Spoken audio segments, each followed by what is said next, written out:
Перспективные разработки в отечественном двигателестроении для военной и гражданской авиации и не только будут поддержаны дополнительными средствами в условиях импортозамещения. Об этом шла речь в ходе рабочей встречи Владимира Путина с вице-премьером Дмитрием Рогозиным, который курирует в правительстве оборонно-промышленный комплекс. Более того, предлагается так называемое совмещение технологий – больше двигателей при меньших затратах. Юрий Липатов расскажет подробнее.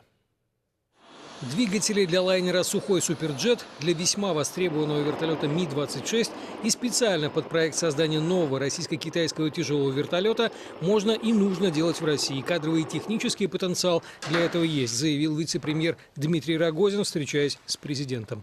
Мы обладаем полным циклом создания двигателей, включая не только, собственно, технологии создания двигателя, но и конструктивные материалы, программное обеспечение, микроэлектроника, физика, высоких температур и многое другое. Это требует, конечно, очень больших знаний. Но, тем не менее, довольно-таки серьезно подотстали в последнее время. В 70-80-е годы у нас были работы, которые даже по своим заделам опережали западные аналоги, особенно в военном авиационном двигателестроении. До сих пор пользуемся. Так в том-то и дело. Фактически, не только мы, да. но и наши партнеры У нас нашими двигателями. Практически сейчас мы используем 30 двигателей, которые были созданы еще в те времена и в серию пошли в 90-е годы.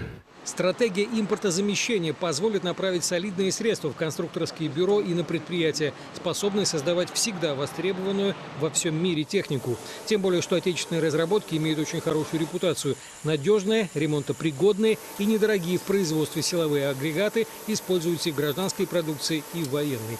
Дмитрий Рогозин на правах председателя коллегии военно-промышленной комиссии предложил оптимизировать разработку двигателей для самолета, вертолетов и кораблей за счет совмещения технологий в кораблестроении и авиастроении. Мы могли бы опережающе развивать семейственность двигателей. Это нам сократит время на их разработку, усилит кадровый потенциал и, конечно, даст возможность нам нормально экономить деньги, планируя производство всего нашего двигателестроения по всей линейке. Имеется в виду использовать средства, которые выделяются на развитие УПК, вот в рамках этих ресурсов, да? Это не потребует дополнительных средств, это просто потребует дополнительной организации самой работы. Ну и переструктурирование расходов, да? Да, совершенно верно. Хорошо, давайте. Одной из причин для ускорения работы по импортозамещению стал украинский кризис. На Украине до последнего времени сохранялись предприятия, с которыми у отечественной оборонки исторически была единая производственная база. Политика нынешних киевских властей состоит в том, чтобы разорвать эти связи, пусть даже и в ущерб самим себе, за счет разрушения промышленного и кадрового потенциала в результате отказа от совместных с Россией проектов. Теперь наша страна переходит на собственное производство. В Рыбинске начали изготавливать газогенераторы для флота, в Санкт-Петербурге производить двигатели для военных вертолетов семейства Ми и семейства К. Но в гражданских версиях в авиационном двигателестроении вопросы еще остаются. Выход в новых разработках. У нас в работе два новых двигателя. Это, вы знаете, ПД-14, под МС-21 самолет.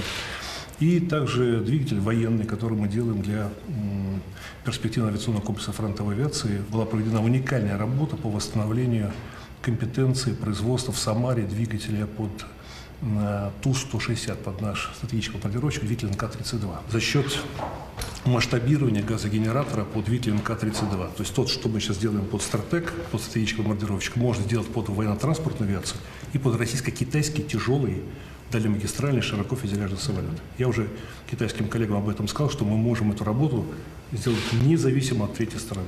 И это, в общем-то, вызвало у них достаточно серьезные отношения. Сотрудничество в этих вопросах с Китаем и Индией, как говорят эксперты, обещает заметное ускорение воплощения разработок в жизнь. Всего 4 страны в мире могут делать двигатель от начала до конца полностью. Это Соединенные Штаты, Россия, Франция и Великобритания.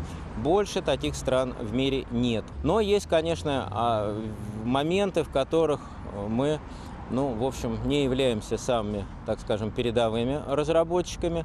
Но прежде всего это касается элементной базы цифровых устройств. Нам здесь могут быть очень хорошими партнерами Китай, Индия, страны, которые как раз этими направлениями очень успешно занимались и успешно их освоили. С другой стороны, и Китай, и Индия заинтересованы в кооперации с нами. Одним из наиболее убедительных примеров использования новейших технологий в отечественном двигателестроении можно считать и разработку российского истребителя 5-го поколения, известного как проект Т-50.